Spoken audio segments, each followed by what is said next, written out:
Jack Hughes, a 4-point night, 2 goals, 2 assists. Oh, and he got into it physically as well as he and Sebastian Aho get as close to a 5-minute fighting major as Jack Hughes has ever gotten in his career. With Ken Danico, Bill Spalding, Dana, you love to see it. Playoff Jack Hughes has been a different animal when it comes to physicality. Devils respond with the performance they were looking for today. 12 combined goals. Devils give up 3 shorthanded goals and still win the game by 4, an 8-4 victory. It was a wild one, offensive explosion. Jack Hughes almost had the Gordie Howe hat trick, so he's trying to do a little bit of everything, but real good response by this young Devils team who were throttled in Carolina, just like they were in round 1 against the Rangers in the first 2 games, and they had an answer today. They played perfect as far as the start of their game. Said in the pregame, Devils were looking for a quick start. They got that quick start today with a few early goals. And you see this first period, 3 combined goals. Brendan Smith was +3 in the first period, coming in for the first time since Game 2 of the Rangers series. Michael McLeod with his second shorthanded goal this playoffs. And Timo Meier scored the first goal, his first of the playoffs. So he has gotten off the schneid. Now you expect the floodgates to open for him. No question. We've talked about him being a streaky scorer like a lot of top goal scorers in the National Hockey League, and you hope that opens up the floodgates for Timo Meier. But look at the work.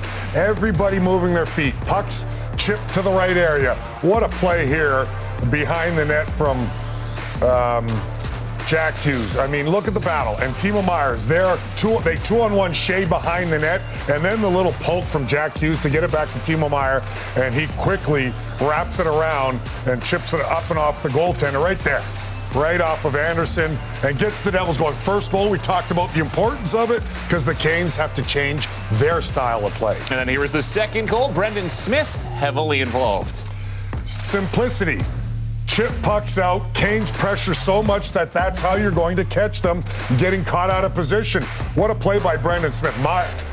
Marino gets it up.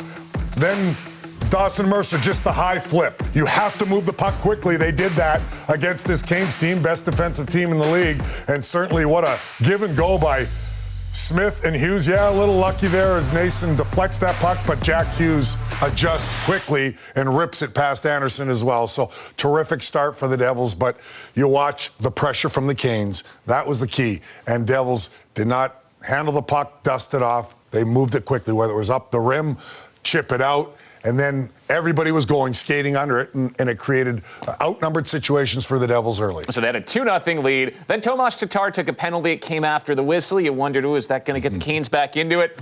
How about no? Michael McLeod slamming the door shut on that with an outstanding end-to-end play, short-handed to make it 3-0. I had said before this game the Devils have to play more physical with more urgency. And yeah, it was a penalty by Tatar, but he took a hard one against Aho. And what usually happens when you do that? Well, you go and get a short-handed goal. What an individual effort by Michael McLeod. He has been terrific all playoffs, and right from the draw, you see how he jumped, anticipated. The Devils actually lost the draw, but he jumps into that loose puck, goes end-to-end. Yeah, the goaltender would say this is a weak goal, and so would Coach Rod Brindamore for the Canes, but just a great effort by McLeod. Again, you don't want to see Tatar take an offensive zone penalty, but it was an aggressive one. He got a cross-check from Aho. It was missed. They usually catch the retaliatory when you give it back, and they usually get a retaliation penalty. That's what transpired. But it was a hard penalty on a good player. Sometimes I don't mind that because the Devils were engaged here this afternoon, and Michael McLeod rewarded them with that beautiful shorthanded goal. All right, so it was 3-0 after one. Devils started this second period with another guy who really needed to see one get in the back of the net. It was a gritty play all around by the 5 Devils on the ice, and Nico Hischier scores his first playoff goal. Nico Hischier had a real good response. I mean, him along with a lot of the Devils didn't have as good a game 2s as they would like, and I thought Nico was a stud. All starts with Palat, doing the right thing, sacrificing his body, big block shot, it stung. Again, high flip out. Maybe Devils get away with one there. Brady Shea loses his stick on a little slash there from Bratt, but Devils, look at the hunger.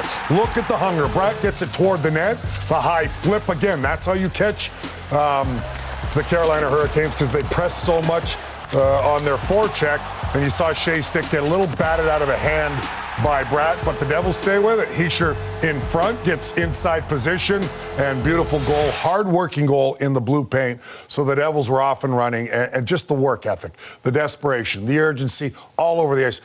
Key to this game and to the start of this game to me was the high flips, the rims, simplifying your game.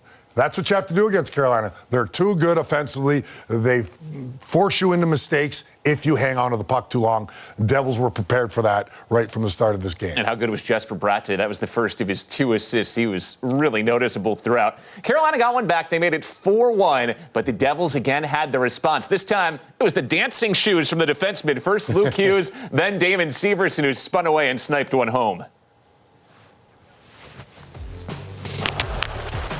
Well, you see here the work and creativity and what we thought Luke Hughes could bring when he came into the lineup. And you see him and Jack Hughes, his brother, everything getting toward the net, but the Devils are hungry on the loose pucks. And then watch this move by Damon Severson. Just beautiful as he spins away. So both defensemen activate and are involved in this goal by Luke Hughes as well as Damon Severson. And Luke Hughes made a beautiful spin around to keep this play alive. Then Damon Severson, they're all on their toes. They're go, go, go. Luke Hughes backs them up after both are pressing, and that creates chaos for the coverage for the Carolina Hurricanes in their zone.